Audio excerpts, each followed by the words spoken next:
En ce qui concerne l'histoire de la musique du Vietnam, je crois que je pourrais parler d'abord sur la musique de cour du Vietnam, puisque c'est une musique très ancienne à l'époque de la monarchie au Vietnam. Et là, la musique de cour a été créée sous la dynastie des Lê vers le XVe siècle. Et c'est le roi Lê Thánh Tông qui a envoyé Nguyễn Trãi en Chine pour étudier la composition des ensembles de musique de cour.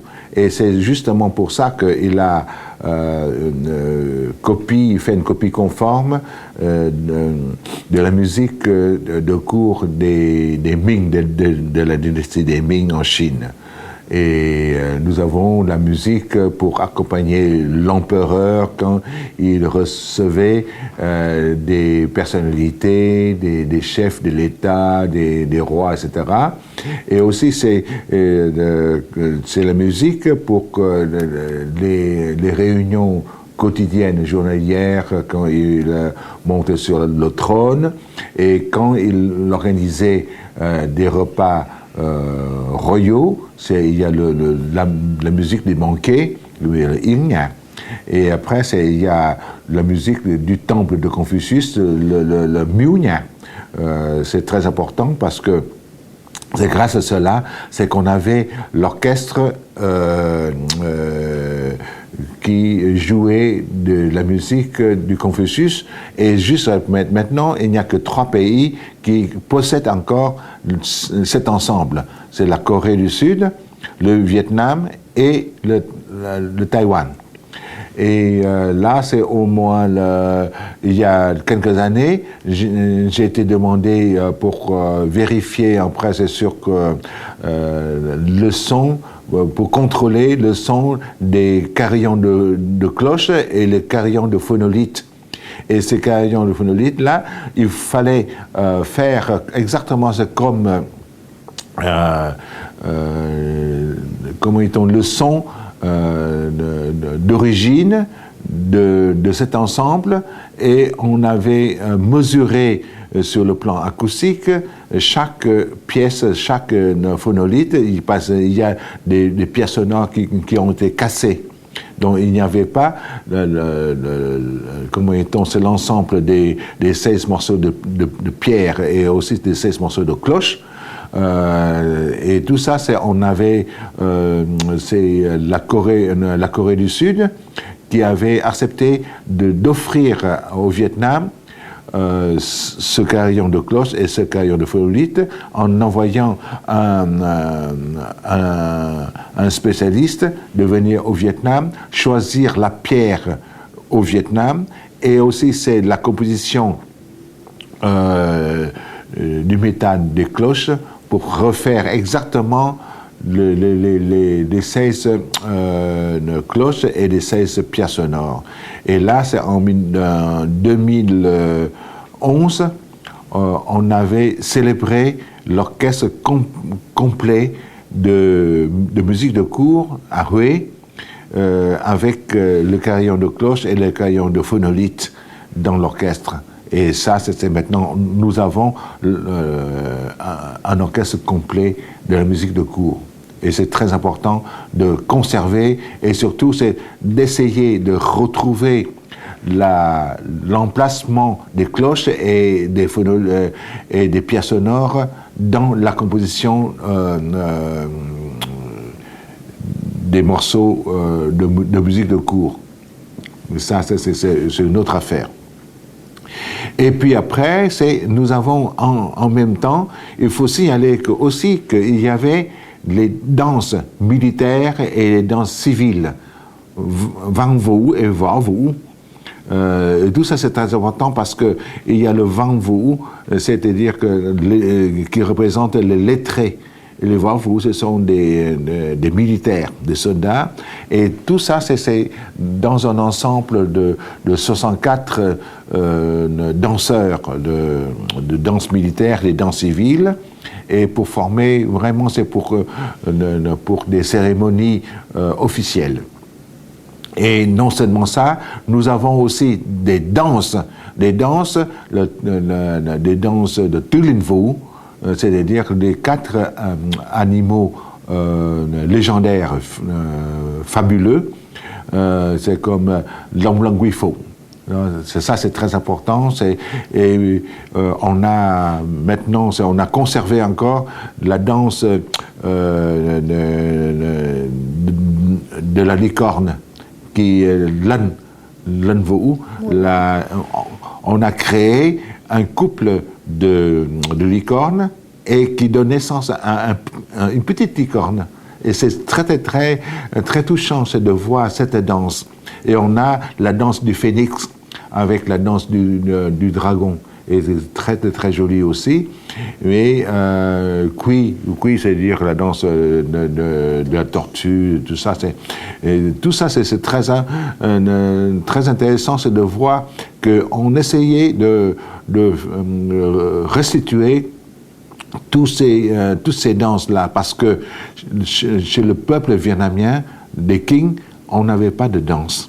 Il n'y avait que des danses royales. Tandis que chez le peuple, on chantait. Chez les Vietnamiens, on chante beaucoup.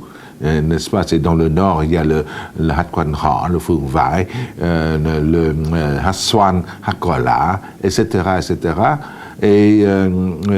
Mais par contre, il y avait beaucoup de danses chez les montagnards. Les montagnards, il y a beaucoup de danses, il y a tous des danses. Il y a des danses pendant le Nouvel An, avec lancer les balles, et chaque de l'autre côté qui attrape la balle et qui doit donner la réponse. Oui, c'est ça, c'est-à-dire que c'est dans des compétitions, dans des joutes de chants internés, de chants d'amour, des chants d'accordaille. Et tout ça, ça permettait aux jeunes gens et aux jeunes filles de se rencontrer et de faire la déclaration.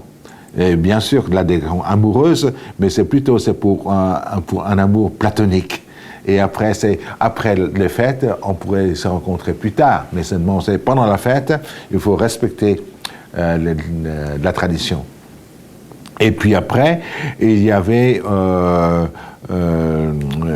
là en 2003, c'est l'UNESCO qui a donné le titre de l'héritage culturel immatériel. La musique de cour. La musique de cour, le nya-nya. Le nya-nya, c'est la musique élégante. N'est-ce pas? C'est-à-dire la musique, là, il faut voir un peu dans la musique de cour, il y a la musique instrumentale qui s'appelle la daïnya. Daïnya, c'est-à-dire grande musique, et teunya, petite musique.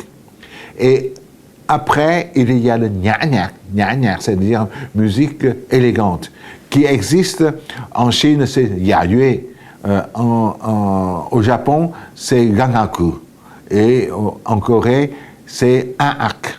Un acte, c'est-à-dire exactement, c'est le même caractère chinois, c'est une musique élégante.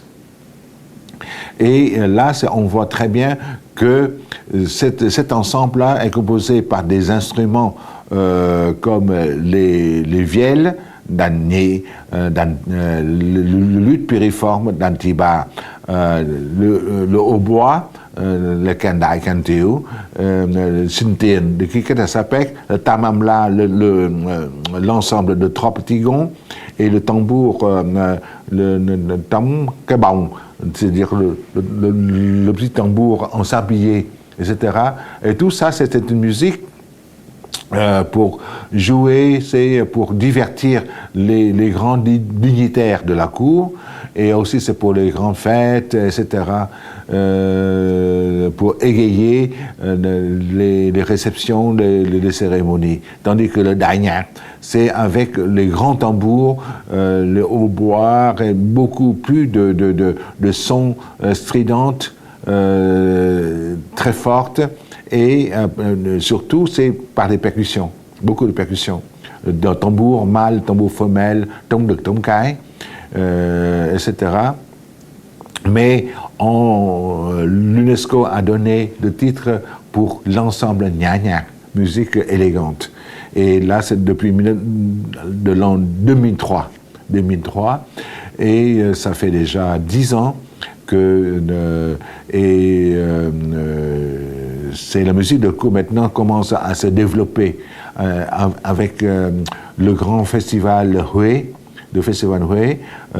qui existe depuis quelques années, c'est avec le soutien de la France, qui donne beaucoup plus de possibilités pour développer ce festival-là, qui est devenu le plus grand festival au Vietnam, avec la participation de plusieurs pays, non seulement sur la musique traditionnelle, mais maintenant qui s'est dirigé vers la musique classique, le jazz, la musique nouvelle, des défilés de mode, etc.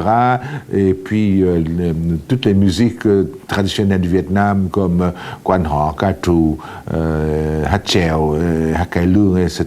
Donc c'est toutes sortes de choses qui représentent les traditions musicales du Vietnam. Et puis après, après la musique de cour, nous avons les musiques religieuses. Et au Vietnam, vous savez très bien que le bouddhisme qui est très important, c'est le bouddhisme au Vietnam. Il faut savoir qu'il y a 2 tendances bouddhiques. Le grand véhicule, le Đại Thừa, dans le nord, et dans le sud, à cause de l'influence cambodgienne, il y a l'existence de Tiểu Thừa, le petit véhicule. Et il faut savoir que dans le Đại Thừa, tous les moines portent la robe, la tunique en couleur grise. Tandis que dans le sud, c'est la couleur safran. Et l'objectif, le Đại Thừa, le grand véhicule, c'est la langue pour le réciter, c'est le sanskrit. Le sanskrit traduit en chinois et du chinois en vietnamien. Et ce qui fait qu'on ne comprend rien du tout. On ne comprend pas du tout ce qu'on récite là, c'est très difficile. Et en plus, c'est le rôle des moines, c'est pour entrer dans la société, pour aider les pauvres, etc. Surtout, c'est fait des œuvres sociales. Tandis que le sud, le Tiểu Thừa, c'est le petit véhicule qui s'appelle Theravada. L'autre, c'est Mahayana. Le Theravada, c'est la langue de récitation et le Pali. Le Pali, donc c'est la langue véhiculaire pour tous les pays qui pratiquent le petit véhicule, à savoir le Cambodge, le Laos, la Thaïlande, la Birmanie et l'Inde. Tout ça, c'est-à-dire qu'un moine vietnamien pourrait célébrer la messe en Inde. Parce que c'est comme le latin en Europe dans le temps. Voilà. Et le rôle des moines, c'est-à-dire pour faire le salut personnel. C'est-à-dire que là, ils se cachent dans un endroit, dans une pagode, dans un endroit complètement perdu. Et chaque jour, ils marchaient avec quelque chose au marché pour recevoir. Même à Paris, on peut voir certains moines qui restent comme ça, qui restent pendant des heures, et les gens laissent donner de la nourriture. Mais il ne faut pas donner de la viande. Mais il y a certaines personnes qui essayaient d'embêter les moines, et mettre un morceau de viande. Mais les moines mangeaient tout ce qu'il y a là-dedans, même si avec la viande. Oui. Et ils mangent seulement une seule fois, à midi. Pendant une journée, ils ne mangent rien du tout. Ils mangent seulement à midi, et là, c'est un seul repas par jour. Mais ils pourraient manger de la viande dans le truc, ce qu'on a donné. Tandis que les moines du Nord, c'est végétarien, 100%. Et là, la manière de réciter les prières, ça varie selon les différentes régions. Là, par exemple, dans le nord, c'est par exemple, c'est quand on récite Namo Asidafat, c'est-à-dire c'est Bodhisattva. Dans le nord, c'est Namo Asidafat, Namo Asidafat, Namo Asidafat, Namo Asidafat. Et puis après, c'est dans le centre, au centre. Namo Asidafat,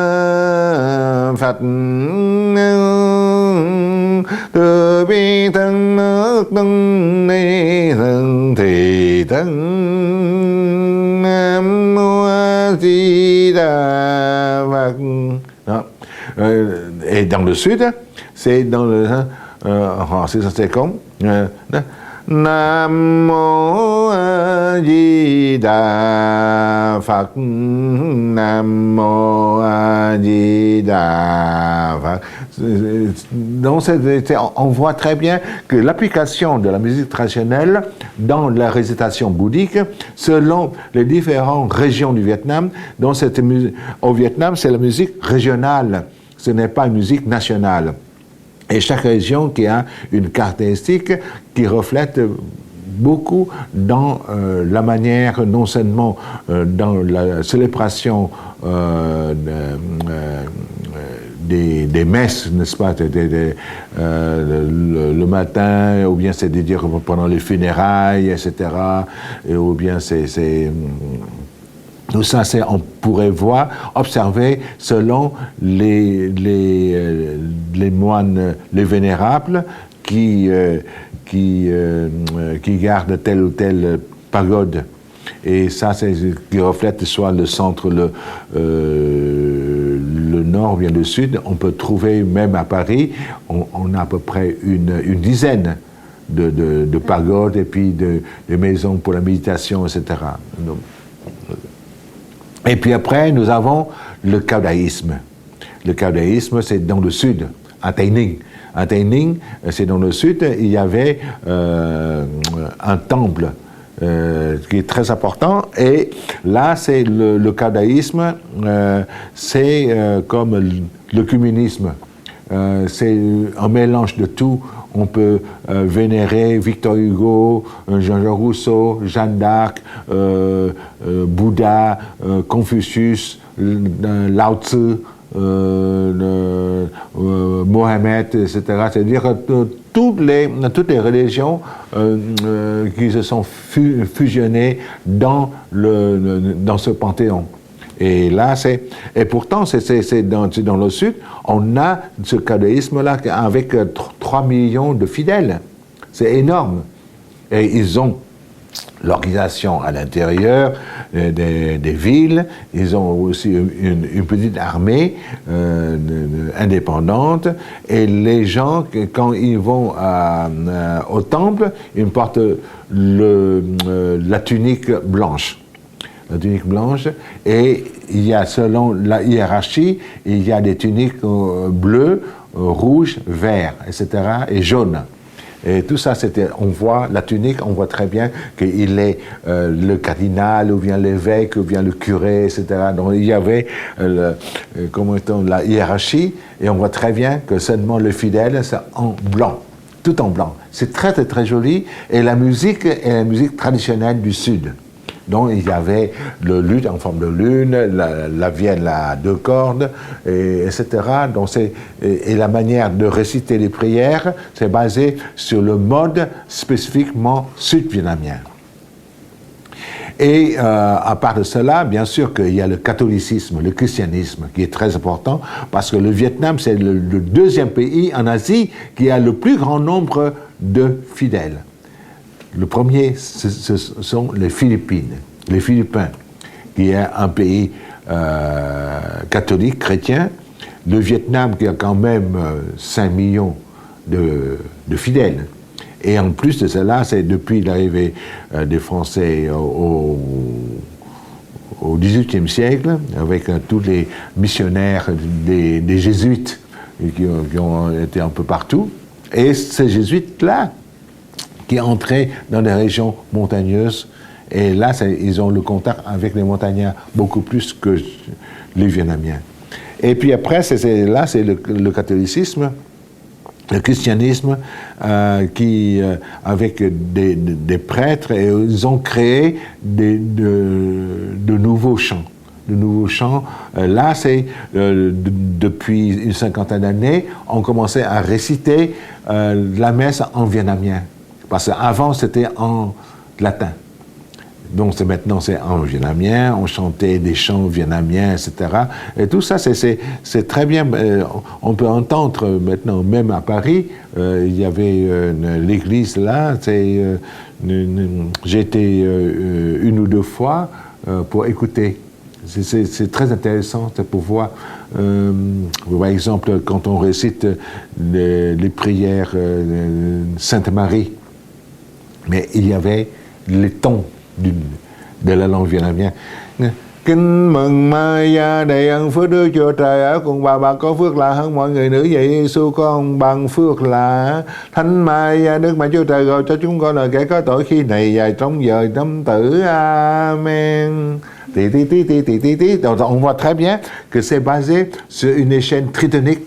Pam, pam, pam, pam, pam. Ça correspond, n'est-ce pas, au ton de la langue du Vietnam.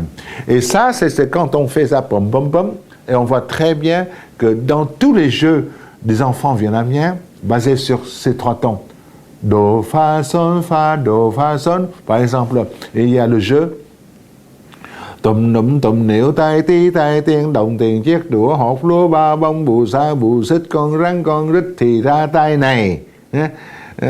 Ông đi qua bà đi lại chỉ lấy chồng hay là thiên đàng địa ngục hai bên ai không thì nhờ vậy thì xa thiên đàng kiểu Chúa nhớ cha đọc kinh cầu nguyện kẻo xa linh hồn phải nhớ đến hồn đến khi gần chết chạy lên thiên đàng đó. Thành ra on entend que c'est l'échelle tritonique qui est très important pour la musique des jeux d'enfants. Et même en France, entrer dans la danse, va comment on danse, tout ça, c'est-à-dire tan, tan, tan, tan, tan, tan. C'est-à-dire, c'est très facile pour les enfants pour retenir la mélodie. Et après le christianisme qui est répandu dans tout le Vietnam, et nous avons aussi le protestantisme. Mais seulement là, c'est une petite branche qui n'est pas très importante. Seulement, c'est depuis que les Américains qui entrent là-dedans, il y avait le protestantisme, le Jean-Baptiste, etc. Donc, c'est tout, même les témoins de Jéhovah, qui existent aussi au Vietnam, etc. Mais seulement, c'est ces religions-là qui n'ont pas de musique, sauf le catholicisme, le caudéisme et le bouddhisme. Et puis après, à partir de là, il faut mettre dans la tête, il y a l'animisme, n'est-ce pas? C'est comme chez les montagnards, le culte des objets, des animaux, etc. Donc, c'est-à-dire que tous les génies, même chez les Vietnamiens, quand on est bouddhiste ou bien quand on est catholique, on vénère aussi nos ancêtres, les ancêtres. Donc il y a toujours un autel dans la maison, et à partir, n'est-ce pas, de l'autel pour la religion, et il y a l'autel des ancêtres. Et il y a les ancêtres là, c'est tous les ans, on va célébrer nos ancêtres. Et nos ancêtres là, c'est chez les Vietnamiens, on ne célèbre pas l'anniversaire des vivants. Les vivants, par exemple, on célèbre seulement ces premiers mois, première année et 60 ans, le cycle, 3 fois. Tandis que les morts, on célèbre tous les ans. Tous les ans, n'est-ce pas? Là, c'est l'anniversaire de la mort. On mange, on fait beaucoup de plats, etc. Mais seulement c'est pour les vivants. Quand on aime, il y a toujours, n'est-ce pas, des plats traditionnels, etc. Mais seulement c'est pour les vivants. Et sinon, il y a dans les funérailles, soit on fait venir un ensemble traditionnel avec de la musique, avec la vielle, avec le tambour, avec le hautbois, le machin, tout ça, pour accompagner les défunts jusqu'au dernier demeure, n'est-ce pas, au cimetière. Et maintenant, c'est de dire que les riches commencent, n'est-ce pas, à faire venir l'orchestre de fanfare, ou bien c'est la musique de variété, etc. Donc maintenant, ça change beaucoup dans la musique de funérailles. Mais on a aussi, c'est le Tchauvan. Le Tchauvan dans le nord, le Hauvan dans le centre, et le Badang Babong, le Roibong, dans le sud du Vietnam. C'est-à-dire qu'il y a des temples. Des temples, ce n'est pas des pagodes, mais des temples, c'est pour vénérer les génies tutélaires, ou bien c'est des choses comme ça. Et à peu près, il y avait, dans le Hatchovan, il y a la personne là qui est moitié femme, moitié homme, et qui dansent et qui célèbrent, ou bien c'est-à-dire qui sont possédés par les esprits, et ils deviennent des médiums. N'est-ce pas? C'est la musique des médiums, c'est la musique de possession. La musique de possession, ce qui est très important. Donc il y a une musique maintenant très à la mode, très populaire au Vietnam à l'heure actuelle. Il y a vraiment, c'est-à-dire une diffusion partout, c'est que les gens demandent à des médiums de venir soit c'est pour demander si on a perdu quelque chose, ou bien si on est malade, pour se faire soigner, etc. Donc, c'est-à-dire que c'est un commerce qui marche très, très bien. Donc, à part cela, quand on entre maintenant, c'est dans la musique de théâtre. Dans la musique de théâtre, au Vietnam, il faut voir un peu, c'est le théâtre traditionnel, c'est le Hak Tuong. Le Hak Tuong, ou bien le Hak Boi. C'est influencé par le théâtre chinois. Et c'est parce que c'est le général Teng Hung Dao qui a capté un acteur chinois pendant la guerre contre les Mongols au XIIIe siècle. Et cet acteur chinois qui avait la vie sauve grâce à son accord pour transmettre l'art théâtral aux Vietnamiens, et s'appelait Li Nguyen Cat. Li Nguyen Cat, c'est lui-là qui a donné les premiers éléments de base pour le théâtre traditionnel. Donc on voit très bien que dans le théâtre, là, il faut utiliser la voix de fossé, de falsetto. C'est-à-dire il faut chanter très, très, très, très aigu, avec les conventions dans le rire, dans le maquillage, dans le costume, etc. Dès qu'on voit le maquillage, quand quelqu'un qui a le visage rouge, c'est la loyauté. Quand le visage vert, c'est un traître. Quand le visage blanc, c'est un démon, etc. Donc on voit très bien, ou bien le visage bariolé, etc., avec plusieurs couleurs. Donc on voit très bien qu'à travers la peinture sur le visage, on peut deviner le personnage. Et puis après, les jeunes premiers, acteurs mâles ou bien femelles, jeunes premiers, il fallait utiliser la voix de fossé. Par exemple, au lieu de parler normalement, il faut parler avec une voix suraiguë. Là, par exemple, tu dis que như ta đây, nhạc sĩ Việt Nam Trần Quang Hải tự hiểu. Alors, comme je suis le musicien vietnamien et mon nom est Trần Quang Hải. Alors, au lieu de dire normalement như ta đây, nhạc sĩ Việt Nam Trần Quang Hải tự hiểu. Et là maintenant, c'est au théâtre. Như ta đây, nhạc sĩ Việt Nam Trần Quang Hải tự hiểu. là, c'est-à-dire c'est la voix théâtrale, et on utilise une voix de fausset, une voix très forte et très stridente, hein, c'est qui pourrait, n'est-ce pas, déranger, n'est-ce pas, l'écoute, c'est que les gens commencent à faire des grimaces quand ils entendent ça. Ça fait rien, c'est n'est-ce pas, les canons de l'esthétique vocale au Vietnam pour le théâtre traditionnel. Et ce théâtre-là, une fois là, c'est qui est entré dans le centre Vietnam avec l'arrivée des... c'est pendant la guerre Tân Nguyen au Vietnam, c'est le Trung Nguyen qui s'installait au centre. Et ça, on a développé ce théâtre-là à Bình Định. Et là, c'est le Dao Di Tư, qui est vraiment... et Dao Tân, qui sont les deux qui développaient ce théâtre traditionnel. Et puis après le théâtre traditionnel, on avait le théâtre populaire au Nord-Vietnam qui s'appelle le Hát Chèo. Le Hát Chèo, qui est le théâtre populaire, qui existe avant l'arrivée du théâtre traditionnel, le Hát Tuồng.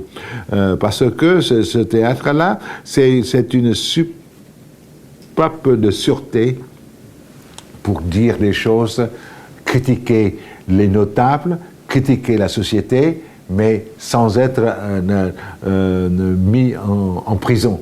Parce que ça c'est le théâtre, hein. Et là, c'est un peu, c'est dans le genre de théâtre satirique qui critique la société. Et ça, c'est très populaire au Nord-Vietnam, principalement au Nord-Vietnam. Et là, qui s'est développé. Après, c'est le théâtre de Hát Chèo Cổ, le théâtre de Chèo traditionnel, le Chèo Cải Biên. C'est le théâtre Chèo rénové, Chèo đương đại,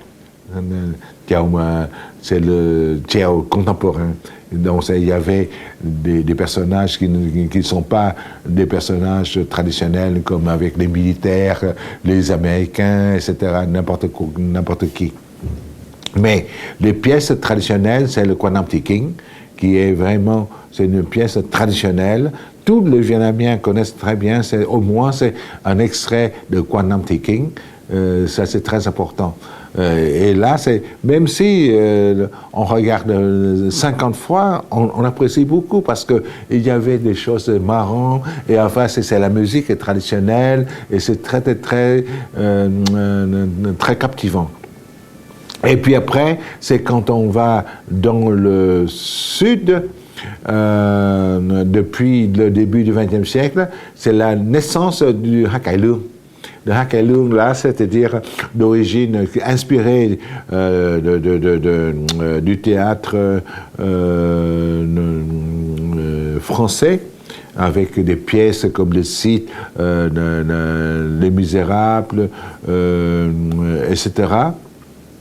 Et on commençait à faire, par exemple, ce théâtre-là qui commençait par le Đơn Ca Tài Tử, c'est-à-dire la musique des amateurs, qui accompagnait surtout dans la musique de funérailles. Après, c'était quand ils n'avaient pas, par exemple, quand ils restaient sans rien faire, ils se réunissaient pour jouer un peu ensemble. Et après, on a créé ce genre de musique, c'est de musique des amateurs, pour se divertir, pour jouer dans les fêtes de mariage, dans des réceptions, ou bien dans réunions privées, etc. Donc, et puis après, c'est une année, on dit, si on jouait tout le temps comme ça, c'est pas intéressant, donc il faut chanter. Donc chanter, donc on va demander à quelques personnes de chanter, et ça crée un genre qui s'appelle carabao, c'est-à-dire chanter avec des gestes. Donc tout ça, c'est quelqu'un qui reste là et qui raconte l'histoire par des gestes. Et après, c'était quand on a trouvé que ça c'était très intéressant, on a demandé de monter sur scène. C'est de chanter avant la projection des films dans les salles de cinéma. Le cinéma, voilà, c'est-à-dire Phu Yin Cognac. C'est-à-dire que voilà, c'est pour divertir les gens avant la projection du film. Et après, c'est-à-dire que la chanteuse et le chanteur qui s'assoient sur un divan et accompagné par le musicien. Et puis après, on dit, voilà, ah, c'est très bien, elle commençait à monter les premiers groupes de théâtre vers l'an 1920, avec l'existence d'une pièce très connue et qui devient, n'est-ce pas, c'est la pièce nationale, c'est le Vong Cổ, le Gia Cổ Hoài Lang. Gia Cổ Hoài Lang, c'est-à-dire Gia Cổ, c'est-à-dire la nuit, Cổ, c'est tambour, Hoài, c'est penser, Lang, c'est-à-dire son bien-aimé, c'est-à-dire pendant la nuit, en écoutant le son de tambour, on pensait à son bien-aimé. C'est comme ça. Gia Cổ Hoài Lang, c'est composé par M. Sao Lau de Bạc Liêu. Sao Lau, c'est M. Lau, Calvin Lau. Et là, avant, cette pièce-là n'avait que 2 mesures. Après, avec le temps, cette pièce est devenue 4 mesures, 8 mesures, 16 mesures, et maintenant c'est 32 mesures. Que Vong Cổ, Sao Câu, c'est-à-dire 6 phrases, parce qu'on ne peut pas chanter les 20 phrases, on a raccourci à 6 phrases.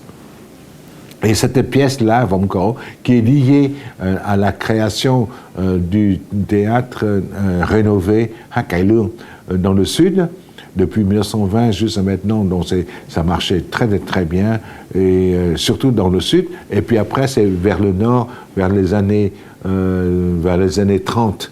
Il y avait des acteurs du sud qui allaient vers le nord, et après, on a créé une branche de Hat Cải Lương dans le nord. Et maintenant, c'est partout, où dans le nord, le centre et le sud, on apprécie beaucoup, c'est le Hat Cải Lương. Donc il y a des acteurs qui sont devenus très riches et d'autres acteurs très renommés comme Phùng Hà, Madame Phùng Hà, Madame Nam Phi, Monsieur Nam Chau, Bấy Nhiêu Từ An, etc.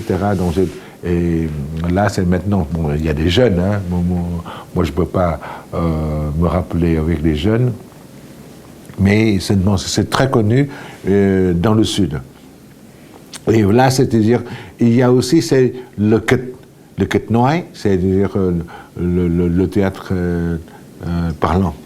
Là, c'est avec Kim Cương, qui est la grande actrice qui a fait connaître le Kịch Cam, le Kịch Nói, très populaire aussi, mais seulement le Kịch Nói, c'est à peu près comme le théâtre ici. Donc c'est-à-dire qu'on parle, mais il n'y avait pas de musique. C'est plutôt sur les paroles. Il y a aussi, c'est dans le centre Vietnam, il y a le Hát Bài Chòi. Hát Bài Chòi, c'est-à-dire que là, c'est un genre de chant populaire, mais seulement c'est comme si on récite, on fait des jeux, voilà, Keuloto, là, avec les chiffres, etc. Mais au lieu de montrer comment c'est la carte, et après il faut chanter. Il faut chanter pendant un certain temps, et après on donne, voilà, des chiffres. Et ça, maintenant, c'est très populaire à Hội An et dans la région du centre Vietnam, mais uniquement dans ce centre. On ne trouve pas dans le nord ni dans le sud. Et après ce genre de théâtre, on entre maintenant, c'est dans la musique de divertissement. La musique de divertissement comprend le Catu dans le nord, le Ca Huế dans le centre et le Ca Tài Tử dans le sud. Et dans ce genre de musique de divertissement, c'est très important parce que c'est une musique qui est destinée à un petit auditoire. C'est-à-dire que ce n'est pas du tout, c'est pour le grand public.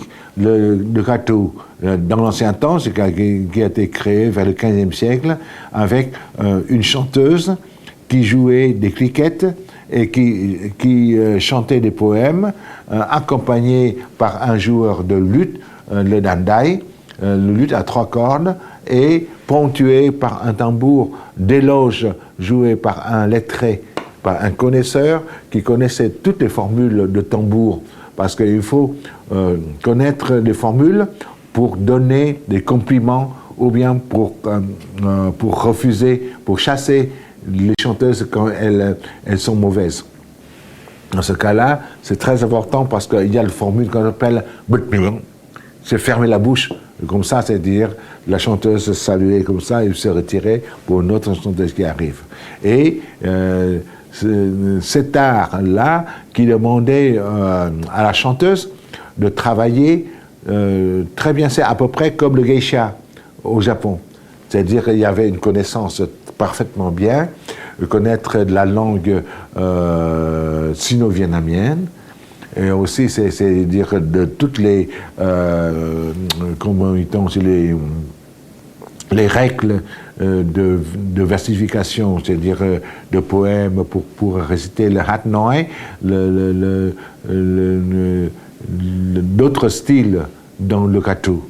Et là, chaque style est ponctué par une formule de cliquette, de frapper, et il faut travailler la voix pour avoir des perles qui tombent sur la tête, sur la table, des perles qui tombent sur la table, qui est le hat do hot. Là, c'est très important parce qu'il faut faire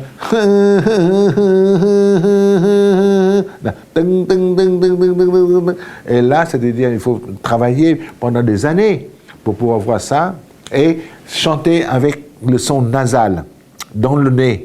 Ce n'est pas du tout ces chanter-là. Il faut savoir chanter avec la bouche fermée. Et tout ça, il faut passer au moins de 5 ans à 10 ans pour perfectionner la technique vocale. Et il faut chanter dans le registre aigu. Là, c'est une personne qui a la voix, par exemple, de la catégorie alto, ça ne marche pas. Il faut avoir la voix de soprano pour pouvoir devenir chanteuse. Et là, il y avait cette tradition-là qui atteignait l'âge d'or du gâteau vers le 19e siècle. Fin du 19e siècle, il y avait l'arrivée des Français, il y avait les intellectuels, les lettrés de la nouvelle société qui fréquentaient les cercles, les collarbos là, de gâteau. Et après, c'était détérioré qu'au lieu d'apprécier les chanteuses, après, ces chanteuses-là, qui sont devenues des personnes qui pourraient amuser des hommes. Et c'est pour ça qu'en 1945, quand le Vietnam du Nord, qui est devenu la République socialiste, et cette tradition-là était interdite pendant 50 ans. Donc, c'est-à-dire presque 2 générations, et c'est pour ça que c'est très difficile. Tous les meilleures chanteuses, là, maintenant, deviennent des dames très âgées, et cette tradition-là, maintenant, grâce à Madame Wattiho, qui était enregistrée par mon père, le professeur Tran Van Khe, en 1976, quand mon père est retourné au Vietnam, et elle a enregistré Madame Wattiho, qui est la dernière grande chanteuse du gâteau. Et là, ce fut une grande découverte de la technique vocale au Vietnam. Et mon père a présenté cet enregistrement-là au cours d'un congrès international et qui a obtenu le 2e prix. Le 2e prix pour la meilleure qualité, meilleur document de musique traditionnelle. Et là, le Vietnam a redécouvert, mais pourquoi si nous avons eu cette tradition-là et on était complètement ignorants pour délaisser cette tradition, donc on a nommé cette Madame Wat Thị Hồ comme nghệ sĩ nhân dân, c'est l'artiste du peuple. Et là, elle est la seule et la première chanteuse de Catu qui avait accédé à ce titre de nghệ sĩ nhân dân. Et après, les jeunes commençaient à redécouvrir le Catu. Et petit à petit, on a essayé de faire revivre cette tradition. Ça fait déjà depuis 1985-87, c'est presque 30 ans que maintenant le Catu a retrouvé sa place et l'UNESCO qui avait nommé l'héritage intangible, immatériel, culturel.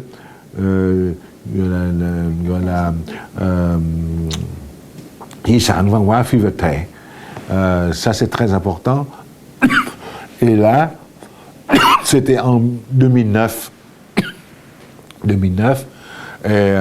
Depuis 2009 jusqu'à maintenant, ça fait 4 ans. Malheureusement que les jeunes ne s'intéressent pas beaucoup. Donc il y a moins de jeunes parce qu'ils ne pensent pas mettre beaucoup d'années pour apprendre. Et c'est très difficile. Il faut suivre l'art et maintenant il ne reste que quelques groupes. Le groupe de monsieur, le groupe de cercle Collarbo Thái Hà. Thái Hà, c'est monsieur Nguyễn Văn Mùi et avec ses enfants. C'est plutôt de la tradition familiale. Et monsieur Nguyễn Văn Mùi là, qui perpétue cette tradition dans la famille depuis 7 générations. Il y a ses enfants, les petits-enfants, qui continuent à faire, et ce sont des gens qui chantent très très bien. Il y avait Madame Bat Van, qui est aussi, c'est une élève de Madame Wat Thị Hồ. Depuis 30 ans, elle a essayé de faire revivre, elle a créé un Collarbo, Hanoï, Catu Hanoï, dont elle l'organisait tous les ans, toutes les semaines, dans un endroit à Hanoï, pour montrer non seulement à des Vietnamiens, aussi à des touristes.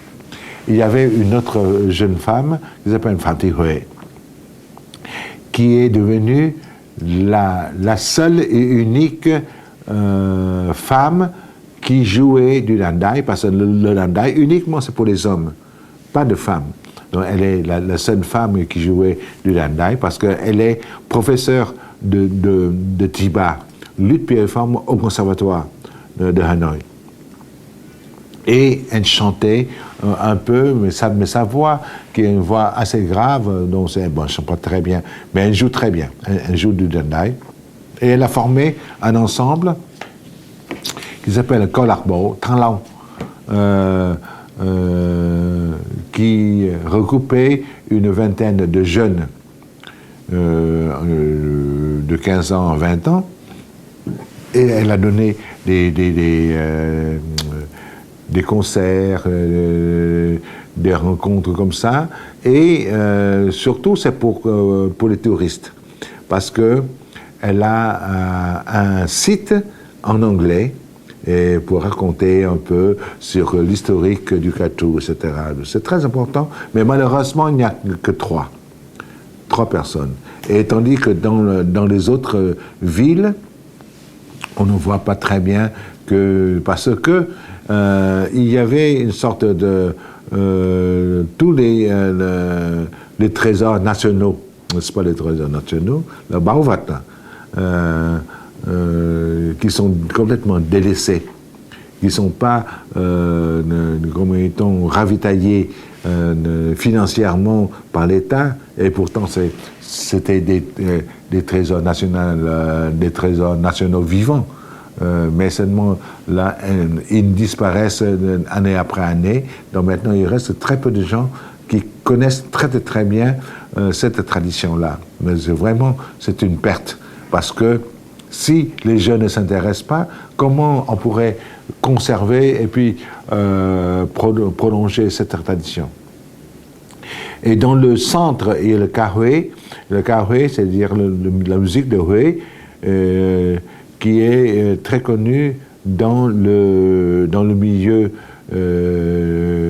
des lettrés ou bien des intellectuels, des gens aisés, etc. Et on peut retrouver cette tradition-là comme étant pour les touristes sur la rivière des parfums, Sông. Là, souvent, il y a des bateaux tous les soirs dont on reçoit les touristes ou bien les Vietnamiens, tout ça, sur le bateau. Et après, on a une séance de Kahoe, des chants traditionnels, mais qui ne sont pas du tout comme populaires, mais seulement des chants traditionnels, que s'appelle Kahoe, hát Lưu Thủy Bình Bán Kim Tiền, những điệu Nam Bình, Nam Ai, tứ đại cảnh này kia. C'est-à-dire tout ça, c'est-à-dire ce sont des pièces traditionnelles, mais de tradition Kahoe. Et puis après, c'est dans le sud, il y a Đơn Ca Tài Tử Nam Bộ, Đơn Ca Tài Tử Nam Bộ. C'est la musique des amateurs. Des amateurs, ici, il faut compris dans le sens que ce sont des gens qui ne sont pas des professionnels, qui gagnent leur vie avec la musique, mais ce sont des gens qui sont des coiffeurs, des instituteurs, des chauffeurs de taxi, etc., mais qui jouent pendant le passe-temps et après ils se réunissent. Mais seulement là, dans cette tradition-là, c'est très démocratique. C'est-à-dire on se rencontre et parmi les musiciens, peut-être, c'est un chauffeur de taxi ou bien un coiffeur qui joue avec un professeur d'université ou bien un grand dignitaire, mais seulement ils se rencontrent là et ils jouent la musique. Et ça, c'est très important. Et on s'amuse sans chercher, n'est-ce pas, à gagner de l'argent. C'est pour ça qu'on dit Đơn Ca Tài Tử, c'est-à-dire amateur, c'est-à-dire que ce ne sont pas des gens qui connaissent rien. C'est ça qui est très important. Et là, le Vietnam avait préparé ce dossier et j'avais participé à la préparation de ce dossier, Đơn Ca Tài Tử, pour l'UNESCO, pour l'an 2013. C'est-à-dire là, au mois de décembre, si jamais c'est l'UNESCO accepté, donc c'est Đơn Ca Tài Tử deviendrait le 8e pièce d'héritage immatériel, culturel de l'UNESCO, Di sản văn hóa phi vật thể. Et c'est la première fois dans le Sud. Parce que au Vietnam, on a plusieurs Di sản văn hóa, c'est-à-dire le héritage immatériel culturel. Premier en 2003, c'est Nhạc Cung Đình Huế, Nhã Nhạc. 2005, il y a Giang Công Chiêng, ensemble Công Chiêng, Tây Nguyên. C'est une musique des minorités, c'est du centre. Donc les deux là, c'est du centre. Après, troisième, le Quan Họ, le chant de Quan Họ dans le nord, 2009. Le Catu, 2009, aussi dans le nord. Le Hát Xoan de Phú Thọ, 2011. Et après, c'est les Hội lễ Đền Hùng, Vua Hùng Vương, 2012. Donc vous voyez, c'est tout ça, c'est beaucoup de choses qui sont dans le nord et deux choses du centre, mais rien du tout dans le sud. Et cette fois-ci, on espère que le sud obtiendrait sans doute une nomination, une reconnaissance de l'UNESCO. Mais je trouve que ce n'est pas la peine d'avoir une reconnaissance des étrangers pour préserver cette tradition. Mais on doit travailler tout seul, même si, parce que pourquoi c'est nous, on ne peut pas conserver, préserver, mais il faut avoir l'avis des étrangers pour conserver. Parce que tout ça, c'est lié au tourisme. Depuis que le Quan Ho qui est reconnu, maintenant c'est partout, on organisait des fêtes, on monte les chanteurs de Quan Ho sur la scène, et on fait beaucoup de choses, et dans le Quan Ho, qu'est-ce qui se passe dans le Quan Ho? C'est que on perd la tradition et il y a trois catégories. On dit que c'est le Quan Ho, Hak Chai, Han Hak Mok, c'est-à-dire que chanter sans accompagnement, d'accord? Et le Quan Ho Doan, c'est-à-dire on crée par des ensembles de Quan Ho, des groupes de Quan Ho, et jouer sur la scène, accompagné par un ensemble instrumental d'instruments traditionnels, d'un tableau, d'un bao, d'un dan, de nyi, c'est-à-dire tous les instruments, le sitar à 16 cordes, le psantérion, la vienne à 2 cordes, etc., et puis les percussions, qui s'appelle le Quan Ho Doan. Et dans ce Quan Ho Doan, chanté, accompagné par un ensemble, et maintenant, depuis quelques années, il y a le Wu Dao, c'est-à-dire les danseurs. Les danseuses derrière, qui dansent, qui gesticulent, et on oubliait complètement les paroles, on regardait seulement, c'est le côté visuel que le côté auditif, etc. Et troisième catégorie, c'est Quan Ho Dai. Quan Ho Dai, c'est-à-dire les chanteurs et les chanteuses de télévision, qui n'appartiennent pas, qui ne sont pas nés dans les villages de Bắc Ninh et Bắc Giang. Ce sont des gens qui sont de l'extérieur de la tradition et qui chantaient et qui sont formés au conservatoire, qui utilisent la technique du chant lyrique pour pouvoir chanter des airs de Quan Ho. C'est-à-dire on prend seulement la mélodie de Quan Ho soutenue par un orchestre, quelquefois l'orchestre symphonique, donc quelquefois c'est l'orchestre de pop, n'importe quoi, et faire tous les numéros là pour la télévision, qu'on appelle le Quan Ho Dai. Et ça, c'est complètement, c'est la déviation de la tradition. Et puis après, nous avons les 3 années de musique de divertissement. Et puis après, maintenant, on va entrer dans la musique populaire, la musique traditionnelle, Zenka. Zenka, c'est-à-dire, voilà, Zen, le peuple, Ka, c'est-à-dire chant. Donc, on voit très bien qu'au Vietnam, il n'y avait pas de danse. On dit Zenka, mais pas Vuka. Hein? Il n'y a pas de danse, mais seulement la danse là, c'est récemment, on a vietnamisé un peu de tout avec n'importe quoi, danser, etc. Et la Zenka, c'est dans le nord qui est très riche. Très riche, principalement, c'est pour les chants internés. Les chants internés comme le Quan Ho, qui a une tradition séculaire, n'est-ce pas, pendant des années, des centaines d'années, et qui est très important, et qui a un répertoire très riche, parce que chaque rencontre, ça donne naissance à de nouvelles chansons.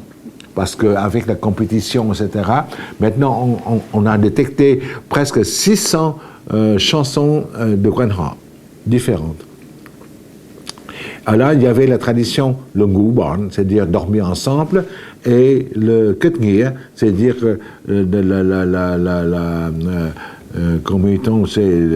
l'amitié entre des villages pour rester ensemble, et ça crée une tradition très respectée, parce qu'il fallait utiliser un langage pas pompeux, mais seulement un langage poli. Poli, c'est-à-dire qu'il faut bien parler lieng an, lieng chi et tout ça. Il faut respecter l'ordre dans la famille Et surtout, on n'avait pas le droit de se marier entre les deux villages liés ensemble, liés d'amitié. Parce que comme si on était dans la famille, on n'avait pas le droit de se marier. Si on veut se marier, il faut quitter le groupe. Et puis après, c'est le ngouban. Ngouban, c'est-à-dire dormir ensemble, c'est-à-dire que les gens d'un village qui rentrent dans un autre village, et on reste ensemble et on apprend des mélodies. Il faut chercher la tradition, c'est-à-dire deux voix qui s'harmonisent ensemble. Et qui s'harmonisent, donc quelquefois c'est une personne qui a 20 ans qui chante avec une personne qui a 60 ans. Mais ça demande les deux timbres qui sont identiques.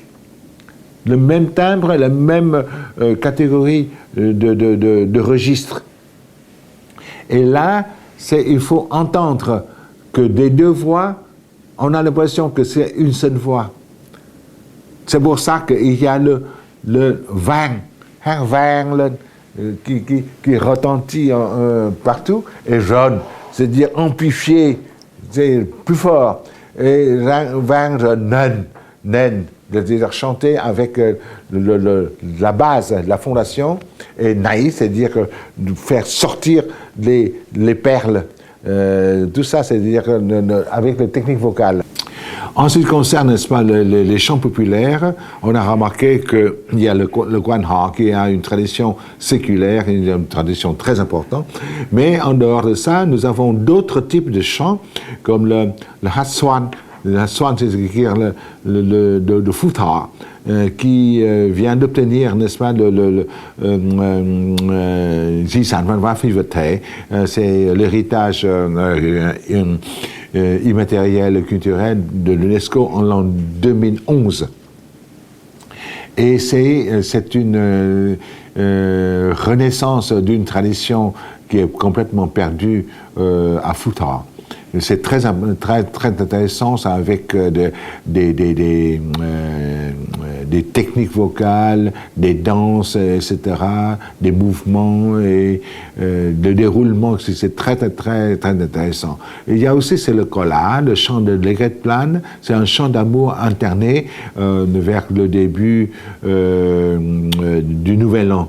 Donc c'est les jeunes gens chantaient ensemble pour chercher des amis, etc., pour les fêtes d'accordail, etc.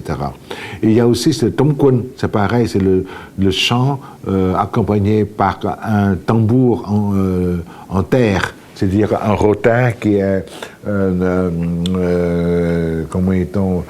installé, et on frappe sur le rotin comme le son du tambour. Et ça fait tum tum tum tum tum tum tum tum. Cái gì mà nó thấp, cái gì cao, cái gì mà sáng tỏ hơn sao trên trời. Cái chi mà em giải cho anh ngồi đêm nằm thời mơ tưởng dạo chơi vườn đào. Cái gì mà nó sắc cái hơn dao, cái gì mà mơn mởn lòng đào thì anh bảo em. Et puis après c'est la fille qui répond. Anh hỏi thì em xin thưa, trên trời thì đất thấp cái trời cao, ngọn đèn thời sáng tỏ hơn sao trên trời. Chiếu hoa thời em giải cho anh ngồi đêm nằm thời mơ tưởng dạo chơi vườn đào. Nước trong thời no sắc cái hơn dao, trứng gà thời mơn mởn lòng đào thì em bảo anh. Đó, cái đó là cái hình thức. C'est une manière, n'est-ce pas, de chanter pour que les chants alternés entre les garçons et les filles. Et nous avons aussi le hát dặm de Nghệ Tĩnh. C'est aussi une sorte de chant pour raconter un chant épique. Il y a aussi le chant d'amour, et etc. pour chanter la beauté des paysages, de la beauté du pays, etc. Et on est en train de préparer un dossier pour l'UNESCO pour l'an 2014. etc. Donc nous avons beaucoup de choses et tout le monde cherche, n'est-ce pas, à préparer pour avoir la reconnaissance de l'UNESCO, qui est une garantie pour l'authenticité et puis la gloire de telle ou telle tradition. Et nous avons entré dans le centre Vietnam et il y a le Li et le Ha. Il y a le Ha Mai Dai, c'est-à-dire pour ramer des bateaux, etc., chanter le Ha Mai Dai, le Ha Mai Nhi. Et il y a le Ha Ya Gao, c'est-à-dire quand on travaille pour piler le riz, etc. Donc c'est les chants qui sont liés aux faits et gestes de tous les jours. Et c'est très important que il y a le Li, le Li Mùi Thương, le Li Con Sao, le chant du merle, etc. Et dans le sud du Vietnam, il y a aussi le Han et le Li, et le Han Dong Thap, hein, le chant de la plaine des Joncs, différents types de Han, le Han Le, chez les jeunes, et le Li, il y a le Li Nam Can Li Con Khi Đọt, le Li Con Sao, et là, c'est dans le sud, il y a le Li, c'est-à-dire le type de chant qui sont liés à toutes les activités villageoises. Et on peut prendre n'importe quel type, Li Con Cua, Li Con Khỉ, Li Con Mèo, vui lắm. C'est-à-dire, c'est très amusant, n'est-ce pas, cette tradition qui a beaucoup plus de liberté pour créer des choses, mais qui n'ont rien à voir, qui n'ont pas une tradition de technique vocale où on peut chanter comme ça. Voilà. Et puis après, il y a la musique des minorités, comme ça. On dit qu'il y a 53 peuples de montagnards au Vietnam, et ces gens-là, ils ont surtout des instruments de musique qui sont complètement différents de ceux des Vietnamiens. Les instruments comme le jeu de gong, du carillon de gong, les ensembles de gong, etc. Mais chaque gong est joué par une seule personne. Et aussi, il y a des orgues à bouche, le khen. Et il y a aussi des instruments comme le dang tung de Coney, papung, etc. Ce sont tous des instruments fabriqués avec du bambou, des tubes de bambou, et même des flûtes, etc. Tout ça, c'était lié à des festivités, ou bien à des soirées amicales, ou bien c'est pour la construction d'une nouvelle maison, ou bien c'est pour la fête de la victoire, et quand on veut tuer un buffle au village, pour célébrer, par exemple, une fête annuelle, etc. Et ces fêtes-là sont accompagnées par les différents types de gong, de gong, n'est-ce pas, instruments à percussion, et avec des tambours, etc. Chez les Bana, chez les Radé, chez les Aidé, chez les Sédans, Mononga, Bunor, Sting, etc. Et là, quand on arrive au Nord-Vietnam, il y avait les Nung, les Thai, les Thaï, les Yao, les Tho, les Khmu, bon, c'est-à-dire de toutes les ethnies principales. Et ils ont surtout beaucoup de chants internés et de danses folkloriques qui sont très... Et maintenant, on peut retrouver ces peuples-là, surtout à Sapa. Sapa, là, c'est tous les touristes là, qui viennent là-bas pour voir un peu différentes couleurs, différents costumes. Et là, ils vendent des produits artisanaux, et quelquefois, c'est de la guimbarde, des monts là, des petites guimbardes en métal, et là, on met dans la bouche, on fait sortir des sons, etc. Et aussi, il y a l'orgue à bouche, et on fait toutes sortes de choses, et on voit très bien que l'an 2015, on va préparer un autre dossier qui s'appelle le Hat Hen chez les Thaï Nung. de Hathen, c'est-à-dire un chant alterné chez les Thaïs et les Nung. Et là, on va découvrir que cette musique-là, qui est une musique très riche, avec le dangting, c'est-à-dire le luth qui a 2 cordes ou 3 cordes, et après, il y a des chants sur une échelle pentatonique aussi, c'est différent de la musique des kings. Et puis après, il y a une dernière catégorie, c'est la musique de variété, musique nouvelle, musique moderne. Depuis l'arrivée des Français, là, depuis 1930, les Vietnamiens commençaient à s'intéresser à écrire de la musique différente de la musique traditionnelle. Voilà, comme ça, c'est parce qu'il y avait des intellectuels, des gens qui étaient formés à l'école française, et ils reviennent au Vietnam et disent, voilà, en France, on a trouvé plein de musiques différentes. Alors on commençait, n'est-ce pas, à écrire des petites chansonnettes. Là, c'est pour ça qu'on s'intéressait à la musique de Tino Rossi, n'est-ce pas, de Joséphine Baker, de Vincent Scotto, Marinella, J'ai 2 amours, etc. Donc tout ça, c'est-à-dire, j'ai 2 amours, mon pays, c'est Paris, etc. Et là, eh bien, c'est la petite tonkinoise chantée par Joséphine Baker ou bien par Maurice Chevalier, etc. Donc, c'est-à-dire, toutes ces chansons-là, les chansonnettes, ont été créées par les compositeurs, soi-disant compositeurs, ce sont des mélodistes. Ils ont écrit des mélodies comme ça, sur des poèmes, etc. Et puis là, cette tradition-là commençait à se développer rapidement avec de nombreuses chansons. Depuis 1945, là, c'est arrivé très vite, vers 1954. On a des milliers de chansons. Après, le pays est divisé en 2, le nord et le sud. Pendant 20 ans, on a créé des milliers de chansons. Et puis après, c'est 75 jusqu'à maintenant, au Vietnam, il y a plein de chansons créées. Et après, c'est les boat people à l'étranger qui ont écrit aussi un certain nombre de chansons, ce qui fait que nous avons une grande diversité de musique de variété. En plus de cela, il y avait la musique de tradition occidentale, de musique classique, musique contemporaine. Bien sûr qu'il y a des compositeurs comme Nguyễn Thiên Đạo, comme Tôn Thất Tiết, comme Nguyễn Văn Tường, Trương Tăng, puis après c'est les jeunes comme Phan Quang Phục, il y a Vũ Nhật Tân, etc.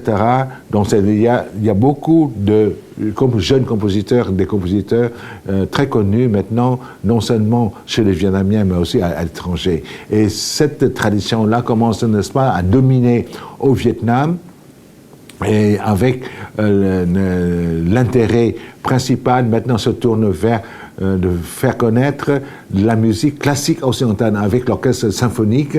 On essaie d'inviter les artistes étrangers pour faire découvrir cette musique-là qui est réservée pour l'élitisme, pour les élites du Vietnam. Et maintenant, c'est la nouvelle tendance, c'est de découvrir le jazz. Et le jazz, c'est le blues pour moi. Ce n'est pas le jazz comme le hot jazz, le free jazz, le cool jazz, etc.